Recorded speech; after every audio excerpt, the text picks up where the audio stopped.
star LeBron James is sidelined to start the season. The team announced yesterday that he has sciatica on his right side and will be reevaluated in 3 to 4 weeks. Again, note that this is reevaluated, not playing in 3 to 4 weeks. And when asked when James could return, head coach JJ Redick said, quote, he is on his own timeline. So LeBron will be missing his team season opener. This is a first for him in his career. His 22 team season openers played, they are the most in NBA history. As we say hello to our senior insider, Shams Charania, who's here with more insight. Shams, what more can you tell us about when this injury actually occurred? Malika, my understanding is this injury for LeBron, this nerve issue, first occurred in late July, early August during an on-court workout. So it's now 2.5 months and counting that he's had to deal with it and manage it. So even before the Lakers media day on September 29th and the start of training camp, I'm told LeBron James had not done much basketball for well over a month prior to that. So it hasn't been a normal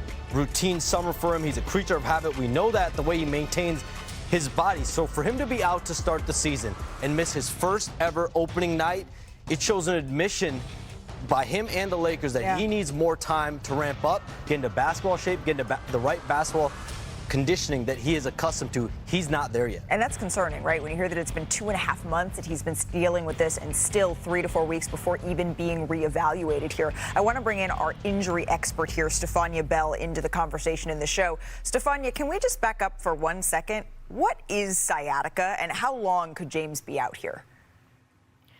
Sciatica really simply is irritation, inflammation, or compression of the sciatic nerve. It's all in the name. And the trick is trying to figure out what is the origin source of it, because there are many, many things that can cause sciatica. It can be caused by a problem up in the lumbar spine or low back, like a disc problem or inflammation that's irritating the nerve. It can be caused where the nerve passes through the hip muscles by compression or irritation there. And the sciatic nerve has this distribution where it passes through the glutes, down the hamstring, behind the knee, into the leg, and branches into the foot and toes. And you can really have pain, burning, numbness, tingling, whatever your particular symptoms are, anywhere along the pathway of that nerve. So wide range of presentations, wide range of resolutions in terms of time. For treatment, you can treat it conservatively with physical therapy. You're really trying to get the irritation and inflammation to settle down. More aggressively, sometimes an oral course of steroids or an epidural steroid injection if it is in fact associated with the spine. So again, quite the spectrum of possibilities depending on what the actual source is. And when you talk about time frames, it could be a couple weeks. Sometimes it's a few months, and sometimes it recurs. Oh, and that is not good news right there. We don't know what exactly of LeBron James's, the symptoms that LeBron is experiencing, of all the symptoms that you just mentioned here. But I'm curious, Stefania, does age at all play a factor in this? No one wants to hear that middle age is part of the problem. But in fact, LeBron's age does fit the pattern we typically see with this. You know, and in that 25 to 55, 60 range is where you most commonly experience something like sciatica.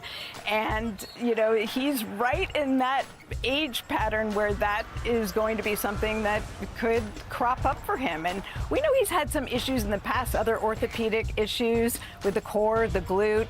Maybe there's something going on with his low back. That would be normal. We call it age-related degenerative changes, and while that sounds drastic, it's just part of aging. And certainly as an athlete who's played at the level he has for years, you expect to see some age-related changes. So age not the only reason, but it can certainly impact why it's presenting and also how long it takes to recover. Well, I'm looking at all of these high-flying highlights here of LeBron James, and I think, yes, you're saying all of these things are quote-unquote normal for this age group, but when you've seen someone perform at a superhuman level for so many years, it's still a little bit unnerving to hear about these issues that he's having as he's working to enter his 23rd season here. Stefania Bell, thank you so much for your time and explaining to us all of that here on NBA Today. If y'all are wondering what the Lakers look like with and without LeBron James, here it is. Since 2018-19, when he joined the Lakers, LA is 248 and 171 with LeBron James on the court.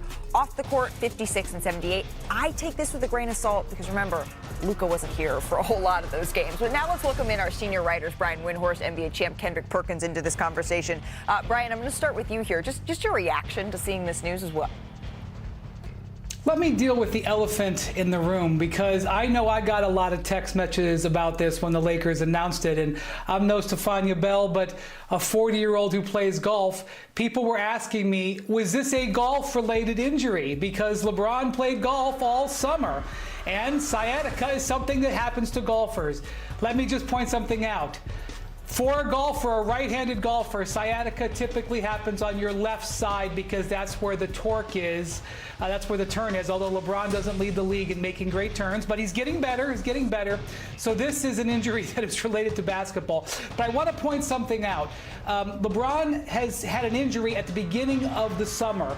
At the end of the Lakers season, he hurt his knee, he sprained his knee, and he was out for about 6 weeks recovering from that injury. So his entire summer of maintenance and ramp up was off, and that is a factor, not only as he deals with the sciatica, but he ramps up coming back, and that's why the Lakers want to take this carefully. The second thing is, LeBron in his career has had disc issues in his back, and I'm not saying that's what leads to the sciatica. As Stephania said, there's a number of reasons that can lead to this, but several times in LeBron's career, he has had to have epidural shots, which Stephania detailed, to deal with lower back inflammation, and he has always recovered very well from them. So while this is certainly a blow to the Lakers' early season, I think there's a lot of reasons to go slow with LeBron, and the thing to remember, they don't need LeBron to be at his best in November and December. They need him after the new year into the spring. Hey y'all, Perk here.